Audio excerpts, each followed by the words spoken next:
¿Alguna vez te has preguntado qué secretos se ocultan en las páginas más prohibidas de la historia? Libros tan poderosos, tan oscuros, que se dice que con solo mirarlos puedes desatar fuerzas que van más allá de nuestra comprensión. Hoy, nos adentraremos en el corazón de la oscuridad para explorar tres de los grimorios más infames, volúmenes cuyo nombre susurra terror y fascinación: el misterioso Codex Gigas, el legendario Gran Grimorio, y el temido Necronomicon. Prepárense para un viaje donde la historia se mezcla con la leyenda, y lo paranormal roza la realidad. Yo soy Pro Misterio X, donde la imaginación no tiene límites. Comencemos.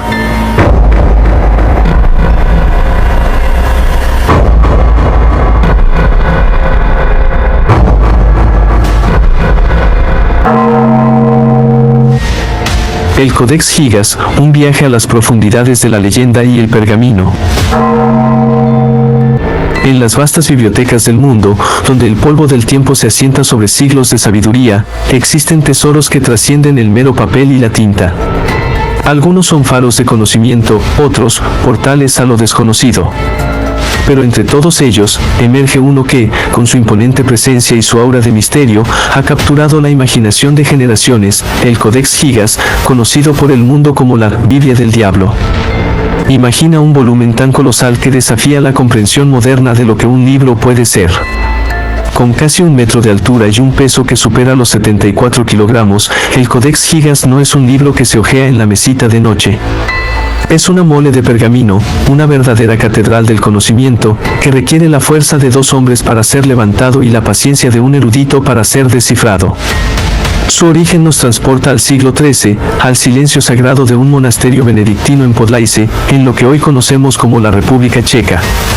Allí, bajo la luz parpadeante de una vela, un monje anónimo, quizás movido por la fe, la desesperación o una ambición desmedida, emprendió la tarea de crear una obra que sería única en la historia de la humanidad. Se estima que su producción requirió las pieles de entre 160 y 180 asnos o terneros, un sacrificio monumental que subraya la magnitud de este proyecto. Pero lo que realmente ha cimentado la fama del Codex Gigas en el folclore y la leyenda es su apodo, la Biblia del Diablo. Esta denominación no es casualidad. En sus páginas, entre textos sagrados y obras enciclopédicas, se esconde una imagen que ha alimentado pesadillas y fantasías durante siglos: un imponente y detallado retrato de Satanás, a página completa, con sus garras extendidas, su lengua bífida y sus cuernos amenazantes. La leyenda cuenta que el monje creador, condenado a ser emparedado vivo por romper sus votos, hizo un pacto con el mismo Lucifer para terminar el manuscrito en una sola noche. A cambio, el monje entregaría su alma y el diablo añadiría su propia imagen al tomo. Si bien esta historia es, sin duda, un relato cautivador nacido de la imaginación popular, refleja la profunda impresión que el Codex Gigas ha causado en quienes lo han contemplado. La ciencia moderna, por su parte, estima que la creación de este manuscrito habría requerido el trabajo ininterrumpido de un solo escriba durante al menos 20 años, o incluso 30, sin contar las ilustraciones y encuadernación. Un testimonio de una devoción y un rigor casi sobrehumanos. Pero más allá de la leyenda, ¿qué contiene este enigmático volumen? El Codex Gigas es mucho más que una Biblia. Es un compendio del saber medieval, una biblioteca encapsulada en un solo libro. Alberga la versión completa de la Vulgata latina de la Biblia, el texto sagrado que ha guiado a millones de fieles durante milenios. Junto a ella, encontramos obras tan diversas como las Antigüedades judías y La guerra de los judíos, del historiador Flavio Josefo, que ofrecen una ventana a la historia del pueblo judío. También incluye la monumental enciclopedia Etimologías, de Isidoro de Sevilla, una fuente inagotable de conocimiento sobre el mundo antiguo. Y no menos importante, la Crónica de Bohemia, de Cosmas de Praga, que relata la historia de la región. Además, el manuscrito contiene tratados médicos, calendarios, y una variedad de textos menores que cubren desde la magia hasta la historia natural. Es un verdadero microcosmos del intelecto y las creencias de la Edad Media. La historia del Codex Gigas está tan llena de giros como sus páginas. Tras su creación, el manuscrito pasó de un monasterio a otro, un objeto de inmenso valor y, quizás, de cierto temor reverencial. En el siglo XVI, durante la Guerra de los 30 Años, fue confiscado por el ejército sueco como botín de guerra, una reliquia de la victoria llevada a Estocolmo. Allí, en la capital sueca, ha permanecido desde entonces, celosamente guardado en la Biblioteca Nacional de Suecia.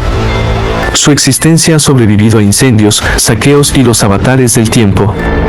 Uno de los episodios más dramáticos ocurrió en 1697, durante el devastador incendio del castillo de Trecroune en Estocolmo. Se cuenta que el Codex Gigas fue arrojado por una ventana para salvarlo de las llamas, un acto desesperado que, milagrosamente, lo salvó de la destrucción total. Sus tapas sufrieron daños, pero el invaluable contenido permaneció intacto, una prueba más de su resiliencia. Hoy, el Codex Gigas no es solo un artefacto histórico o una pieza de colección. Es un recordatorio palpable de la dedicación, la fe y la superstición de una era. Es un puente entre el mundo tangible y el reino de la leyenda. Cada página de este gigante de pergamino cuenta una historia, no solo del monje que lo creó, sino de los siglos de manos que lo han tocado, de los ojos que lo han leído, y de las mentes que han sido cautivadas por su misterio. En un mundo cada vez más digital, donde la información es efímera y los libros son meros archivos electrónicos, el Codex Gigas se alza como un monumento a la perdurabilidad del conocimiento y al poder inquebrantable de una buena historia. Nos invita a reflexionar sobre los límites del esfuerzo humano, sobre la delgada línea entre lo divino y lo demoníaco, y sobre los secretos que aún se esconden en las profundidades de la historia escrita. El Gran Grimorio. Un pacto de sombras y secretos en las páginas prohibidas.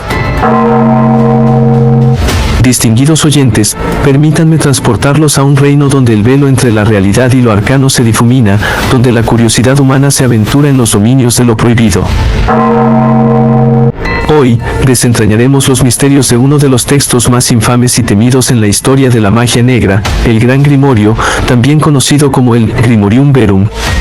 Desde las profundidades de las bibliotecas ocultas y los susurros de antiguas leyendas, emerge este tomo, no como una mera colección de fábulas, sino como un manual tangible para aquellos lo suficientemente audaces, o quizá insensatos, como para buscar el poder más allá de lo terrenal. Su nombre mismo evoca un escalofrío, grimorio, una palabra que resuena con la promesa de conjuros, invocaciones y, para muchos, un pacto ineludible con las fuerzas oscuras. La historia del Gran Grimorio es tan turbia como las prácticas que describe. Aunque se le atribuye a un personaje legendario, Honorio de Tebas, una figura envuelta en el misterio y a menudo asociada con la nigromancia, la versión más reconocida del texto vio la luz en el siglo XVIII. Este periodo, paradójicamente, fue una era de la Ilustración, donde la razón buscaba desterrar la superstición. Sin embargo, en las sombras de la lógica, persistía un hambre insaciable por lo sobrenatural, y el Gran Grimorio ofrecía precisamente eso. ¿Qué lo hace tan cautivador y, a la vez, tan temido?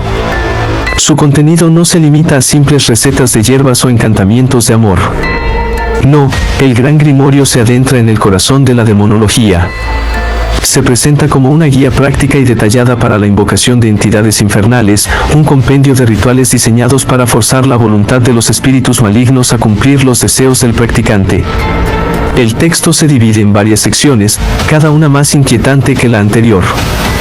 Detalla los nombres y jerarquías de los demonios, desde Lucifer, Belzebub y Astarot hasta entidades menores pero no menos poderosas. No solo los nombra, sino que describe sus sellos distintivos, las horas propicias para su invocación, los sacrificios y las palabras exactas de poder que deben ser pronunciadas. La promesa es clara: riquezas, amor, conocimiento oculto, venganza. Todo al alcance de la mano, si se está dispuesto a pagar el precio. Pero aquí reside el verdadero atractivo y la advertencia implícita en sus páginas. El Gran Grimorio es, en esencia, un manual para negociar con el inframundo. No es una simple petición. Es un contrato, una transacción de voluntades. Los rituales no son meros espectáculos, sino procedimientos meticulosos para establecer un vínculo, una obligación entre el invocador y el invocado. Y el precio de tal poder, según la creencia popular, rara vez es puramente material. A menudo, se susurra que el alma misma es la moneda de cambio final. La reputación del Gran Grimorio ha trascendido los siglos. Aquellos que se han atrevido a poseerlo, a estudiarlo, incluso a simplemente leer sus pasajes, han sido envueltos en un aura de misterio y, a menudo, de desgracia.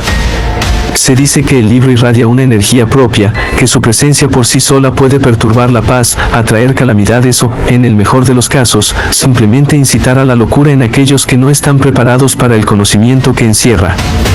Es crucial entender que, más allá de la literalidad de sus conjuros, el Gran Grimorio representa un arquetipo, el anhelo humano de control sobre lo incontrolable, la búsqueda desesperada de soluciones rápidas a problemas complejos, la tentación de atajos hacia el poder. Es un espejo que refleja nuestra propia oscuridad, nuestra disposición a cruzar límites éticos y morales en pos de nuestros deseos más profundos.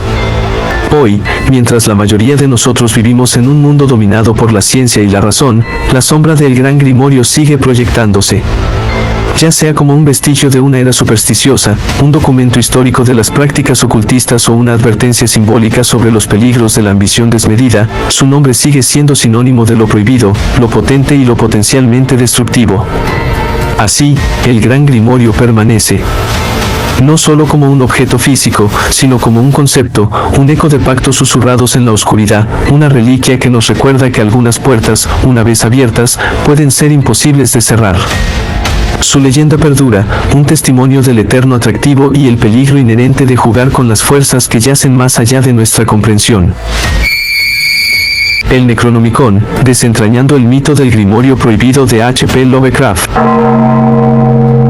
Hoy nos adentraremos en el velo que separa la realidad de la ficción para explorar un objeto literario que, a pesar de su inexistencia física, ha ejercido una influencia innegable en la literatura, el ocultismo y la cultura popular, el Necronomicon. Este grimorio ficticio, concebido por la brillante y perturbadora mente de Howard Phillips Lovecraft, no es solo un elemento recurrente en sus relatos de horror cósmico. Se ha transformado en un verdadero arquetipo de lo prohibido, lo arcano y lo peligrosamente seductor. Para comprender la magnitud de su impacto, es crucial contextualizar su origen. El Necronomicon aparece por primera vez en la obra de Lovecraft a principios del siglo XX, sirviendo como un pilar fundamental de su universo de los mitos de Cthulhu. No se presenta como un libro cualquiera, sino como una enciclopedia de horrores primigenios y verdades cósmicas que desafían la cordura humana.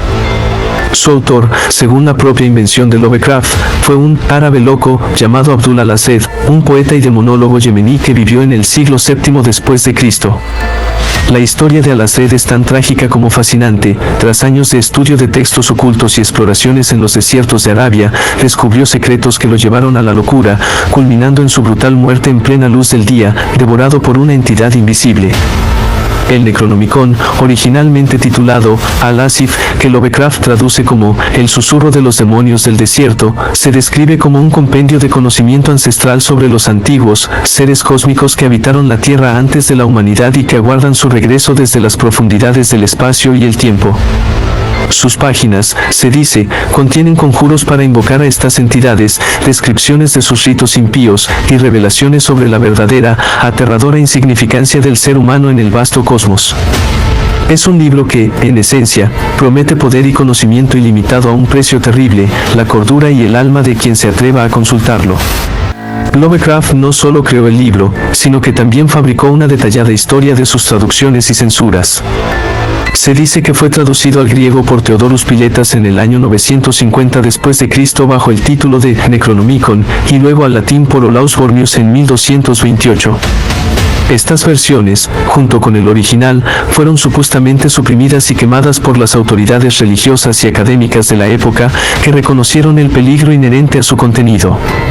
Sin embargo, unas pocas copias, siempre ocultas y custodiadas en bibliotecas secretas o por coleccionistas de lo esotérico, sobrevivirían, esperando corromper a mentes incautas. Lovecraft incluso especificó las ubicaciones ficticias de estas copias, como la biblioteca de la Universidad de Miskatonic en Arkham, Massachusetts, o el Museo Británico. La maestría de Lovecraft reside en haber infundido tanta verosimilitud a su creación que, para muchos lectores, el Necronomicon dejó de ser una mera herramienta narrativa para convertirse en un objeto de especulación y, en algunos casos, de genuina creencia. Esta es la esencia de la metaficción Lovecraftiana, la creación de un universo tan cohesivo y con referencias cruzadas entre sus propios relatos y los de sus colaboradores, que la línea entre la realidad y la ficción se difumina. El impacto del Necronomicon se extiende mucho más allá de los círculos de Lovecraft. Ha sido referenciado en innumerables obras de otros autores, películas, series de televisión, videojuegos y canciones. Existen incluso ediciones apócrifas y supuestas traducciones del Necronomicon que intentan materializar este tomo ficticio, a menudo con resultados que van desde lo ingenioso hasta lo ridículo. Estos intentos demuestran el profundo anhelo humano por el conocimiento prohibido y el poder arcano que el Necronomicon representa. ¿Por qué un libro que no existe tiene tal resonancia?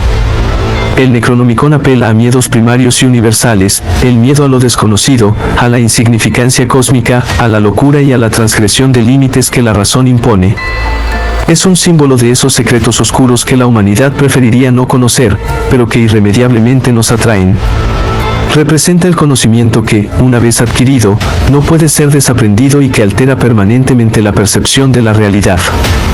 En conclusión, el Necronomicon de H.P. Lovecraft es mucho más que un simple MacGuffin literario.